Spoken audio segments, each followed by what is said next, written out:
Should we get going? Yep. Yeah, let's get started.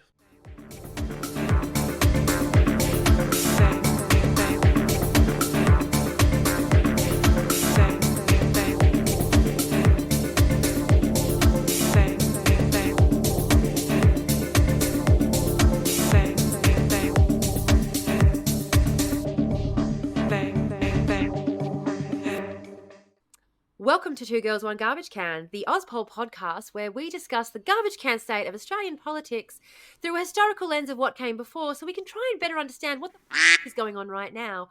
I'm your host, Tamara. And I'm Matty. I'm so excited. Now, I will warn you all in advance. We get to a certain point of my research, and then my usual scripted style is going to become a lot more open, because I haven't finished what I need to do for this particular episode.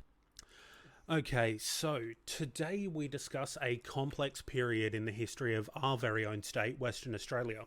Now, I do need to warn you all that this episode of the podcast will feature a bit of jumping around between topics and timeframes. This has been an incredibly hard to nail down the details and specifics. A lot of the reporting from the time has been lost. So basically, I've had to piece together a lot of disparate pieces of information. However, as I said before, this is a topic that I will continue to research. Our tale from the dumpster today involves a corrupt state premier who tried to run the state like a corporation, political donations that changed federal tax policy, a Labor Party-aligned fundraising venture which allowed businessmen to purchase the ear of senior Labor politicians, and it ends with a $1.4 to $2 billion loss in 2024 money, chalked up against the state of Western Australia's books, and a royal commission that wound up with a few politicians and high-profile businessmen jailed I or always fined. love it when there's a high court case and a royal commission involved. Oh, so much fun. Yeah. So our story begins in August of 1982, when the Australian Labor Party WA branch state platform was amended at the party's state conference to record a resolution that a Labor government would, and I'm quoting here, actively participate with private enterprise to establish a financial institution to be known as the Western Australian Development Corporation for the purpose of attracting major inflows of capital to Western Australia and developing the Western Australia-based finance market. On February 25th of 1983, Labor politician Brian Burke became the Premier of Western Australia. During his time as Premier, he also held the portfolios of Minister for Forests, Minister for Tourism, Minister for Women's Interests, Minister Coordinating Economic and Social Development, and finally, Treasurer. Let's see if we can work out where this is going. Don't you just love it when you start hearing all of the portfolios that are assigned to particular ministers and immediately seeing the conflicts of interest? Mm-hmm. I mean, he was the Premier and the Treasurer. God, but it's like they do it on purpose to ensure that they can always say yes, but we have to balance these other interests as well. That's why we're not giving a shit about you people. Yep. We also have to balance business interests. Minister for Fine. Oh my God, he's also the Minister for Forestry. Yep. Minister for Forests, Women's Interests, Business, and Treasurer. Wonder why the forests have been Yeah. having a shit time of it recently. Anyway, yeah. Right. Yeah. So, the very day after he became the Premier of the state, he held a meeting with a group of high-profile businessmen, including one Laurie Connell, who we will come back to later, to discuss setting up a way for the state government to become more heavily involved in the business and financial markets. This was the genesis of the WADC, the West Australian Development Corporation, being set up as an actual entity rather than just an idea within the Labor caucus. The WADC enabled the state Labor government to involve itself in large-scale business transactions without the normal transparency and accountability of traditional government-guaranteed corporations. The WADC was a part of what became known as WA Inc., and that's what our episode today is about. Now seems like a really good time to interrupt and let you know that today's episode is brought to you by our wonderful trash pandas. For just $3 a month, you too can become one of our beloved Trash Pandas. Trash Pandas get access to early episodes, ad-free, no waiting a week in between drops, detailed research notes on each of our episodes as of our second season, exclusive episodes that are only for our Trash Panda members, exclusive access to live stream VODs, first access to all merch drops, plus much, much more. The link below in the show notes will take you to our Ko-fi where you can join up to become one of our Trash Pandas, or you'll see a QR code coming past on your screen if you are watching at the moment. If neither of those options suit you, you're always welcome to search 2Girls1GarbageCan on Ko-fi, and whatever your favourite search engine will take you directly to it. Now, don't forget that our beloved Trash Pandas receive so many wonderful bonuses, and you too can be one of them for as little as $3 a month. Can you believe that for such a low price, you receive so many wonderful bonuses? Now, don't forget, just by liking, subscribing, and sharing this episode that you're listening to with 5 of your closest friends, you'll be doing a world of good for our community, and we will love you dearly. So if you're not up for becoming a Trash Panda, there are still many, many ways that you can help us by liking, subscribing, and of course, giving us 5 stars and leaving us one of those glowing comment things. We love you all, and now back to the episode. Whenever I complain about private industry, places like BlackRock, people go, oh, so you want the government getting more involved? No. As a West Aussie, no. That's not what we want. No. We've seen where that goes. You know, oh, you want big government. It's like, no, it's not big market or big government. No. It's big both. All of the little guys. Like, big market doesn't mean small government. Big market means big government. It's just that all their attention and focus is on the market and not on us. So, yeah, I don't trust the government to fix this problem either. Look what happened last time they tried. Oh, I'm getting sweaty. I always choose ones that I know are going to wind you up. Yeah, you do. Oh, you really do. It's the reactions you're doing it for. You like to see me sit here and just go. Yes. It's so much fun, though. A prominent Catholic businessman named John Horgan was appointed as the chairman of the WADC on a salary of $800,000 per year in 1983 money. So that would equate to $3,042,150 in 2024 money. That's an extraordinary figure for a public servant even now. Per year? Yeah, per year. That was his salary to run the WADC. So right from the start, you can see the corruption. $3 million a year? Yeah. $3.042 million a year. Oh, I'm sorry, I forgot about the point. I forgot about that extra 50,000 on the end there, which is the more. 42 grand, which is more than a bartender makes. The rounding error on the end of his salary is more than I made the last one. Yeah. Holy fuck! Yeah. And you're actually working for your money. What did this motherfucker do for his money, Matty? I'm reckoning it's not much. Nothing. Of course it's nothing. Oh my god. Lost the state government approximately $2 billion. Ah, just $2 billion. Yeah. Did any of it end up in his pocket? I'm guessing all of it. Probably. To make sure that he kept secret the dealings of the WADC and its shady subsidiaries such as the Exim Corporation, which sought to create and exploit export markets for education and other products, Brian Burke pushed through legislation that not only gave the WADC commercial confidentiality, but also unshackled it from ministerial accountability. A portion of the legislation that enabled the WADC reads, and I'm going to quote directly from the legislation here, so do apologise. 4.3, the corporation is an agent of the Crown in right of the state and enjoys the status, immunities and privileges of the Crown, while 4.4, notwithstanding subsection 3, the corporation shall not be subject to direction by the minister. So basically it meant that it could entirely operate outside of Yeah. standard ministerial shackles. Oversight. Yeah. There is no ministerial oversight for this organisation. They have Correct. all of the rights pertaining to any government organisation with none of the oversight. Correct. Oh, no wonder. Like, this thing was going to go tits up right from the get-go. Oh, yeah. And Big you time. would think they planned for it to go tits up right from the get-go. Yep. Well, it's quite possible. Here we go for the next bit of information that's going to make you mad. Oh.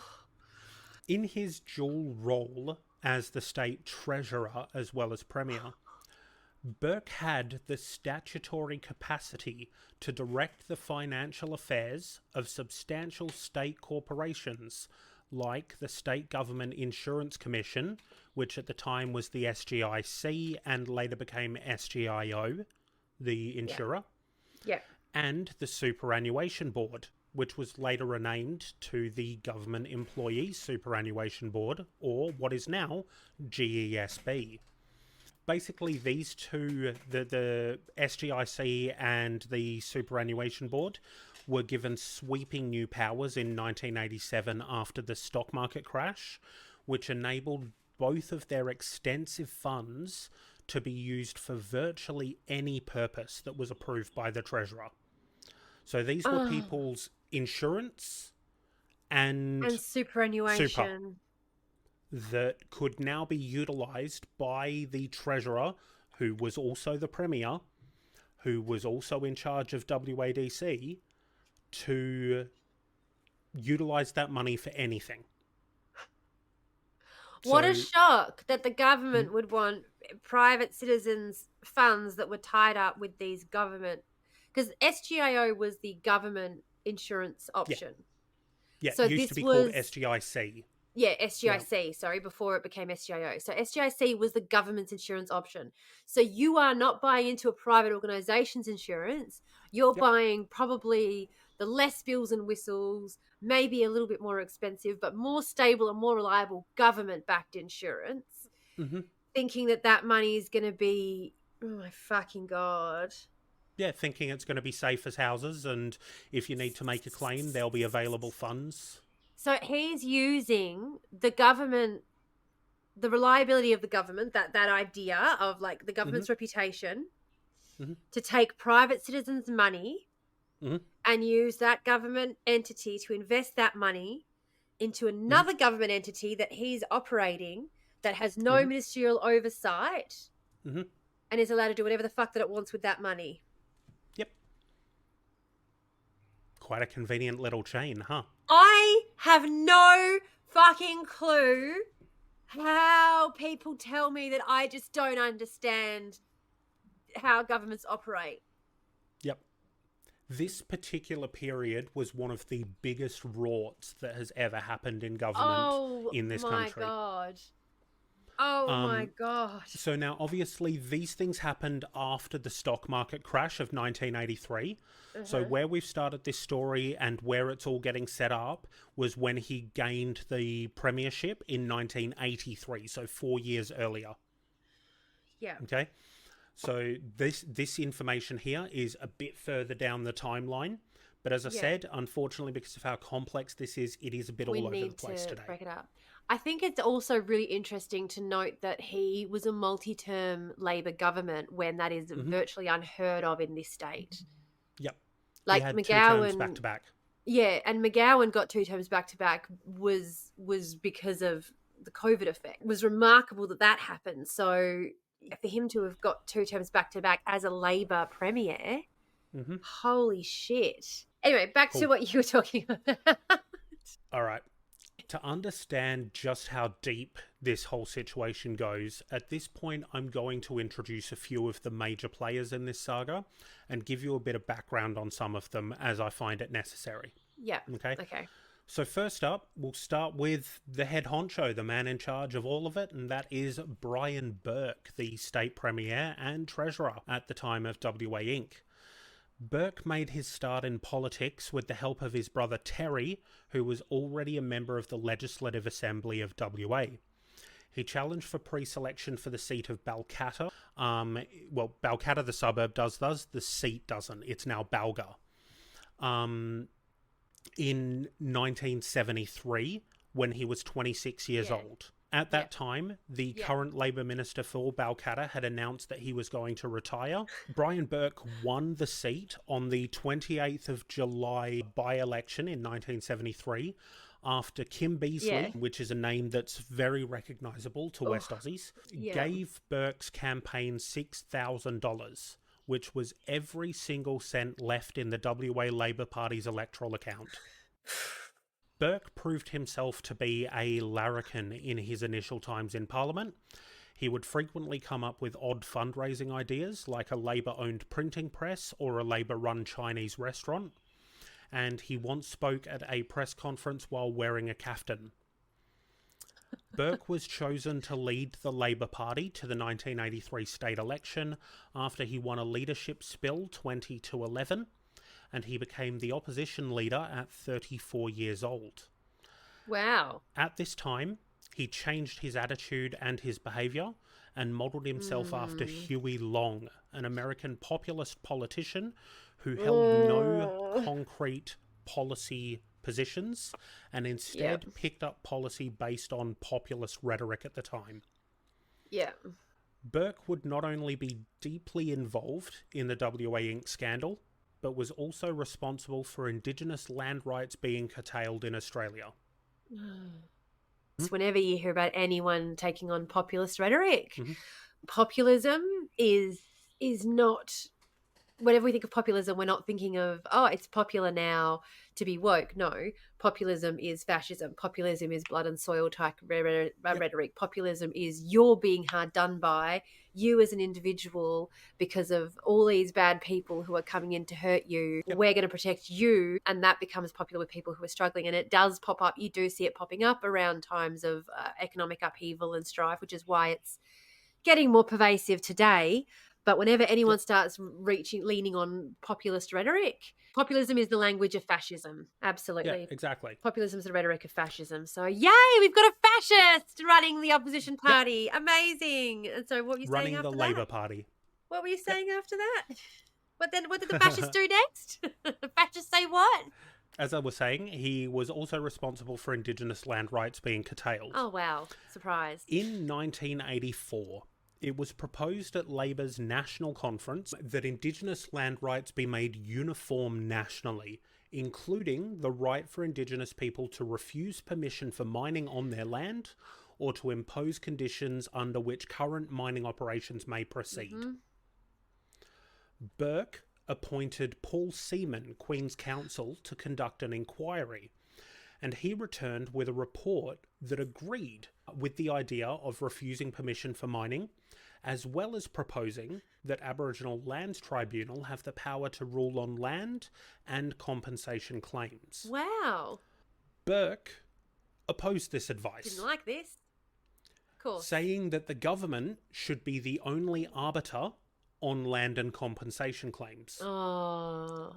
Burke and Prime Minister Bob Hawke eventually came to an agreement in October of 1985, such that the federal government's legislation would not allow Aboriginal people to veto mining proposals on their lands. The state government introduced its own legislation on Indigenous land rights in March of 1985, but although Burke lobbied the opposition leader Hassel to support the legislation, it was defeated in the Legislative Council. Burke told Hassel that if the opposition did not support the legislation, then the federal government would introduce stronger legislation. In August of 1985, federal cabinet approved stronger legislation. Burke threatened to take the proposed legislation to the High Court. But after the 1986 state election in February of that year, the federal government dropped any plans for uniform national legislation and instead accepted Western Australia's proposal for 99-year leases for existing Aboriginal reserves. All this goes to say, some pretty fucking cooked business-focused politics. Yeah, and this is the Labor Party. So once again, whenever anyone talks about Labor being on the left, we just need to highlight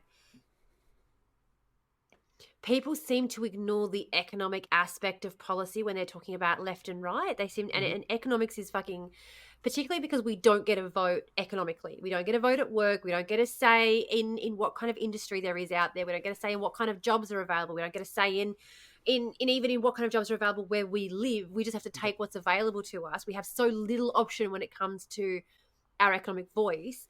To have governments, to have people misunderstand that the Labor government is not a left-leaning economic government. And oh my God. And I know West Australia is the worst for it. I know we're the worst for it. I know we're the fucking most backward state in the country, but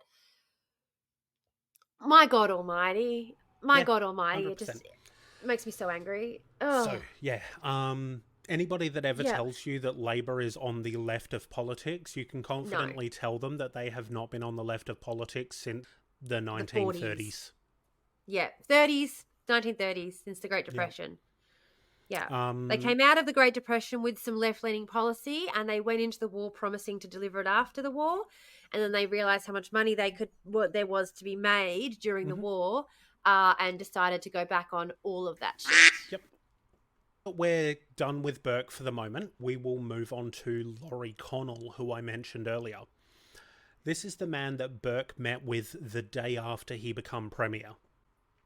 Laurie was an entrepreneur and the chairman of Rothwell's Merchant Bank, more accurately known in business circles as a lender of last resort. Now, he had a close friendship with Brian Burke and with Alan Bond, who we will be talking about soon. During the 1980s, Mr. Connell started acquiring numerous local businesses through aggressive takeovers before setting himself up as a deposit taker for investors under the name Rothwell's Merchant Bank. Laurie Connell was one of the people who came up with the idea of the John Curtin Foundation, a Labour Party fundraising initiative that put high-powered business people in direct lines of contact with the Premier and the Prime Minister Bob Hawke. As the chairman of Rothwell's, Mr. Connell would be at the heart of the downfall of WA Inc. He set up a equity group that basically provided access to the government. That's the Curtin Foundation. Yeah. Yep. That's what Yep. Now, since I've just mentioned the John Curtin Foundation... Tell me again how the CFMEU is corrupt. Are doing illegal... Yeah, right. Oh! Yeah. All right. So since I've just mentioned the John Curtin Foundation, I'm probably going to have to talk about that while we're here. Sorry, yeah, you are. Sorry. That's okay. Sorry. This was the brainchild, as I said, of Laurie Connell, a Labour strategist by the name of Jack Walsh, and Brian Burke himself, who had been known for his interesting fundraising ideas. And it was named after Bob Hawke's wartime political hero John Curtin in an obvious attempt to gain favour with the new Prime Minister. Its two vice patrons were Kim Beazley Sr. and Mick Michael, an electrical contractor and the former Lord Mayor of Perth.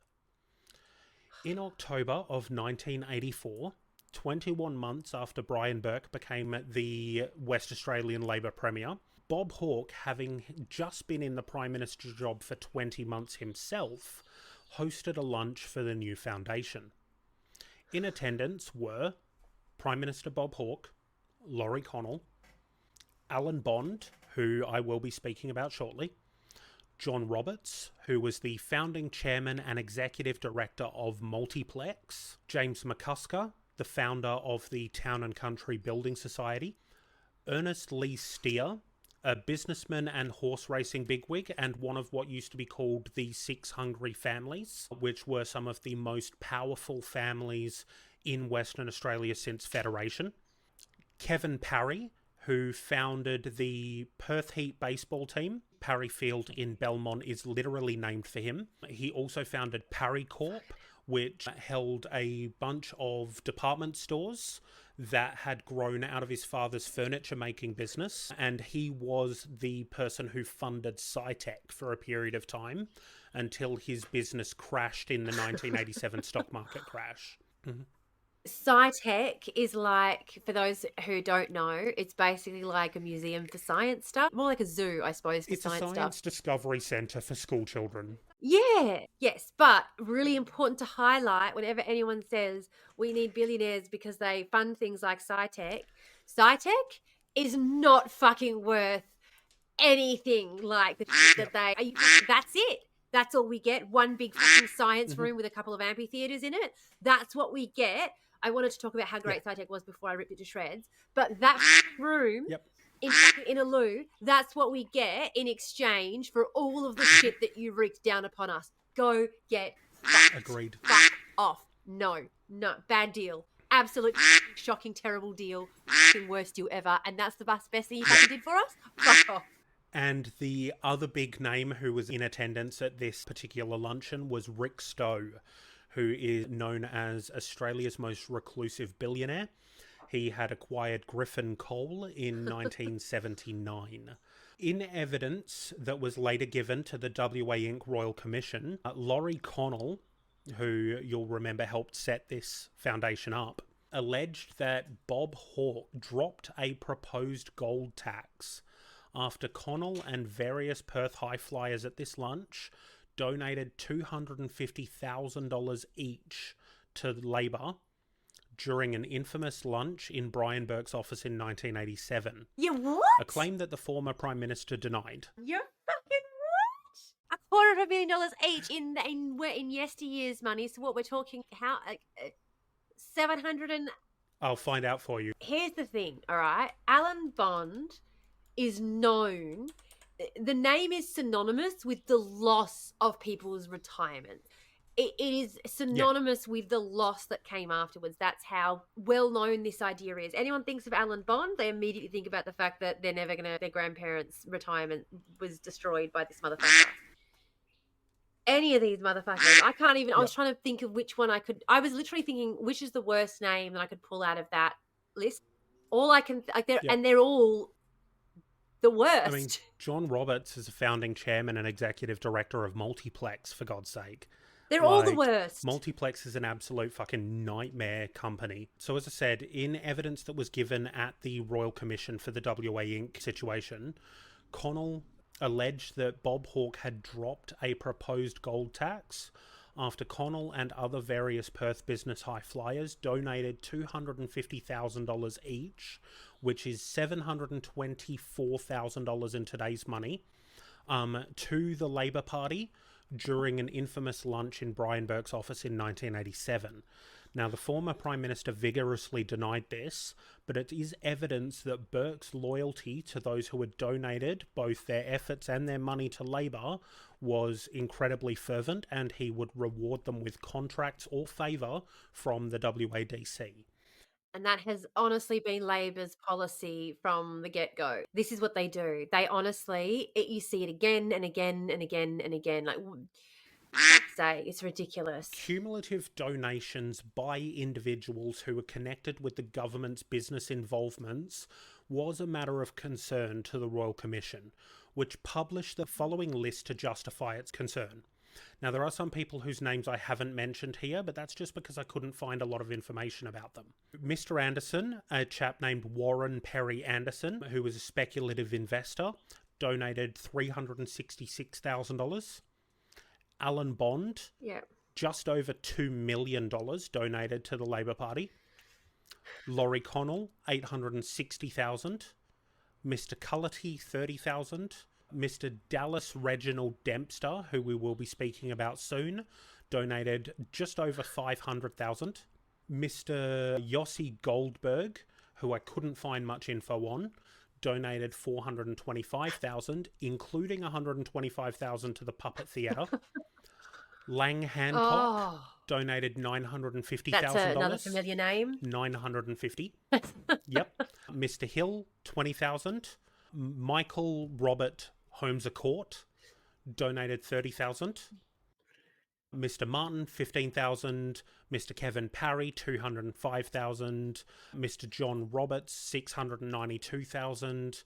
And Mr. Jovich, $125,000. In the Royal Commission, they stated the size of the donations was quite extraordinary particularly when compared with the size of donations that had been made to the Labour Party before Mr. Burke became Premier. These motherfuckers walk in there and for 30 grand they own our government. Yep. And that's the thing is it's because they have that kind of money to throw away on something like that, because I don't have 30 grand to throw away ever. Like, I don't have 3 grand to throw away ever. The best I could do was lending it. I don't have $3 to throw away, No. bud. Now, we do have a few more people to introduce. I realise this section is running quite long. I will try and keep these next things brief, but there are we've some learned things a I lot, do and need it's to all discuss. been very interesting. Yeah, I do keep interrupting with my little 2 cents worth too. So the first person I'm going to mention, and this is just a very brief section because there's not a lot to say about this bloke, but he does have a part to play in the actual WADC, WA Inc. situation. So I did mention him before, Kevin Parry. As I said before, he was the founder of Parry Corp, which in 1986, before the stock market crash, was listed at 96th place in a listing of Australia's top 100 non-financial firms. This chap had started as a professional baseball player. His father was a furniture maker, and he took the products that his father made and created a retail chain out of them, which eventually expanded into a department store chain, and he wound up with speculative investments becoming one of the largest firms at the time. So the next person I need to talk about is Dallas Dempster. He was a principal in the establishment and early development of the Burswood Casino, for which rival bidders accused Dempster of improper dealings with State Premier Brian Burke prior to the awarding of the licence for construction. But after a thorough investigation of these affairs, the WA Inc. Royal Commission stated there was no evidence of impropriety. What? Yeah. Did they read the legislation that governed WA Inc. before they came to that decision? Because you read 2 points of the legislation that governed WA Inc. and we went, oh, this is corrupt as shit. And you're saying the Royal Commission read that and went, nah, seems fine. Above board? However, it noted that following the awarding of the licence, Mr. Dempster, who was a registered Liberal Party member, had begun making large donations to the ruling Labour Party cause. He was also in partnership with Laurie Connell on Petrochemical Industries Company Limited, PICL, which had proposed the Kwinana Petrochemical Plant, which we will talk about later. Donating massive sums of money to the Labour Party makes perfect sense. There's nothing wrong with that. Just, okay. Nope. Oh, the amount of money that he pumped into that. And of course, it's the casino. When we say Burswood, it's the resort and casino. And keep in mind, Burswood used to be a rubbish tip. That used to be a municipal rubbish dump. Yes, it was built on top of the old tip. The next person to talk about is Robert Holmes a Court, who entered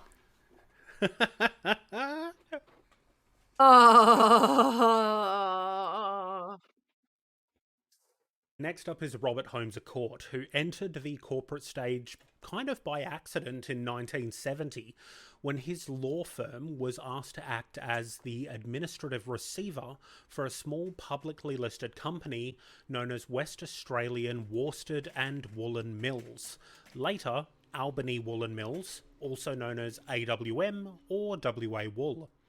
The company was the single largest employer in the regional city of Albany, in what he later described as his most challenging takeover, probably because it was his first.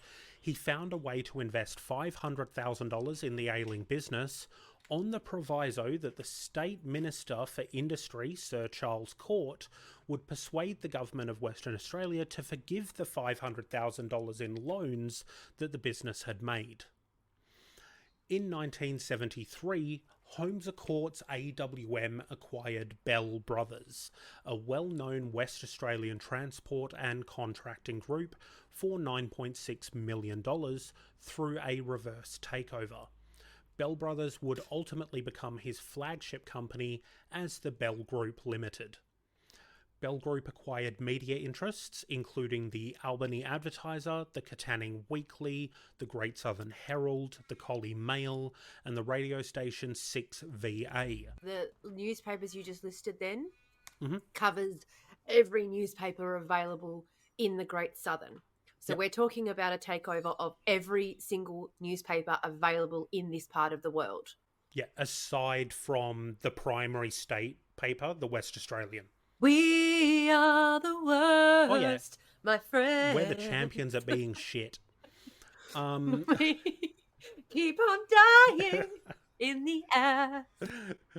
So not only did he buy up all of these media sources, he also made unsuccessful bids for companies such as Griffin Coal, Greenbushes Tin, and Emu Wines.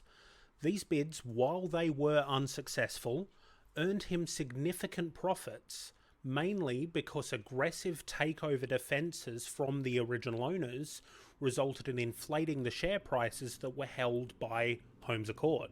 So he could then sell those shares for a massive profit. And you're talking about industries that entire towns depend upon for their livelihood. I live in this sort of region. I live in the coal mining region. You're close enough to it that you've seen the impacts of how this sort of privatisation affects the local areas. Literally affects the community and the effect that it has. Effectively, a lot of the towns in the Great Southern of WA have become corporate towns. A lot of these local councils as well out in these regional towns might have small populations to oversee, but huge, big, massive areas to oversee. Yeah. So a lot of the time what they actually do, which a lot of people don't realise, they'll literally sign over parts of the town for the mining organisations to take care of. People have no idea how bizarre it is in Western Australia. Really have no idea how bizarre shit is out here. Yeah, we live in a strange place. We do. We live in a very, it is like the Twilight Zone out in this bit. So this all happened sort of between 1973 and 1978. Then the Bell Group made an unsuccessful bid for Ansett Transport Industries, which used to be the state airline. Ansett Australia's hub was based out of Perth, but was a national second airline in competition with Qantas. So he made a bid for that and was defeated by Rupert Murdoch and Road Freight Group TNT, who co-joined. However, he made a profit of $11 million. Shocking. On that unsuccessful attempt. Because as with everything, he was a great strategist. If nothing else, he was a great business strategist. He would buy up a bunch of shares and start making a concerted attempt to buy enough shares that he could launch a hostile takeover. And to defend against the hostile takeover, the company would buy back shares, thus increasing the price of shares. Yeah. So suddenly, even if he fails, he now has the ability to sell the shares that he owns for more than he bought them for. So whether he wins or loses, he's making money. Just an interesting side point about Ansett. They were failing and knew they were failing for quite a while. And when September 11 happened, they literally went, oh, thank fuck. And then they announced that they were going under. They literally, when they saw those planes hit the Twin Towers, they went, fuck, yes, thank God. And immediately hit announce on their failure. Yep, was the funniest shit in the world. They didn't even bother waiting until a Friday afternoon when the market's closed, which is the usual way it's done. No, they went, quick, now! It was immediate. Immediate. So Bell Group made a unsuccessful bid for the British newspaper The Times in 1980, and at the same time initiated a new Perth newspaper called the Western Mail, which was a direct challenge to the Herald and Weekly Times Group, which was the owner of the West Australian. By the end of 1980, Bell Group had accumulated cash reserves of $100 million. Of cash reserves. So that's not even assets, that's just cash on hand. In 1981, it made a bid for Elders Goldsboro Mort, which is now just known as Elders, for $120 million. The bid failed, but Holmes à Court earned a profit of $16.5 million off of that deal. This guy is the definition of failing up. This guy Oh, is yeah. definition of Yeah. didn't work. Oh well, just made a cool $16 million off my fucking failure. Okay. During 1982, Bell Group took stakes in Rolls-Royce and Portland Cement and made an unsuccessful bid for the Herald and Weekly Times Group. Unsuccessful. Later that year, it acquired the Perth television station TVW7. Well, I think we have to change our definition of success, because if this guy is unsuccessfully taking over businesses but making himself like a couple of dozen mil on the side. Here's that word again. Unsuccessful bids were made for Carlton and United Breweries and Elders IXL, so that's Elders with another name change. But as usual, his strategic corporate plan him let him walk away with another massive profit. As a result of a boardroom coup during 1982, Bell Industries acquired Lou Grade's UK Associated Communications Corporation, ACC, then sold off ACC's stake in the Central Independent Television and ATV music publishing interests, including Northern Songs, a company initiated by the Beatles to control the copyright of their music. ATV Music Publishing was bought by Michael Jackson, and as part of the deal, Holmes Court persuaded Jackson to make a brief visit to Perth to appear on Channel 7's annual telethon. In 1987, Bell Group purchased a stake in Pioneer Concrete and made a second unsuccessful bid for the Herald and Weekly Times Group. The bid went to takeover competitor Rupert Murdoch for $1.8 billion. The Bell Group took ownership of the West Australian during that sale. So part of him walking away from his attempt at a takeover bid was that he got the West Australian. So in 1987, Holmes Court gained control of the West Australian. Which now means that every single paper anyone in the south of this state has access to is coming from the same guy. From him, from Holmes Court, correct. Oh, great. Fabulous. Yeah. Finally, for the introductions, we come to Mr. Alan Bond himself. Now, I am going to keep this one brief because there's going to be more of this covered throughout the rest of what we talk about. Alan Bond, who was in this time period one of Australia's most prominent businessmen. He was a property developer and speculative investor. Bond had business interests in brewing, gold mining, television, and, amusingly, airships.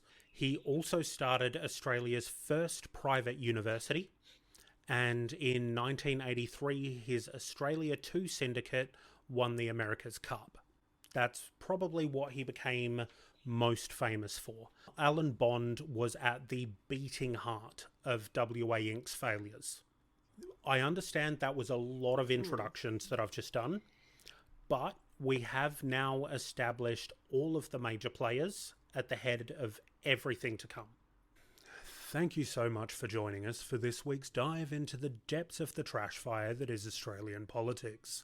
If you've enjoyed what you've seen, please make sure to drop us a follow and do all the usual engagement things to help us get the word out there. You can find Tamara and myself on the social media links in the description below, but for now, it's garbage day, so the girls gotta take the trash out. Bye. Bye. Bang.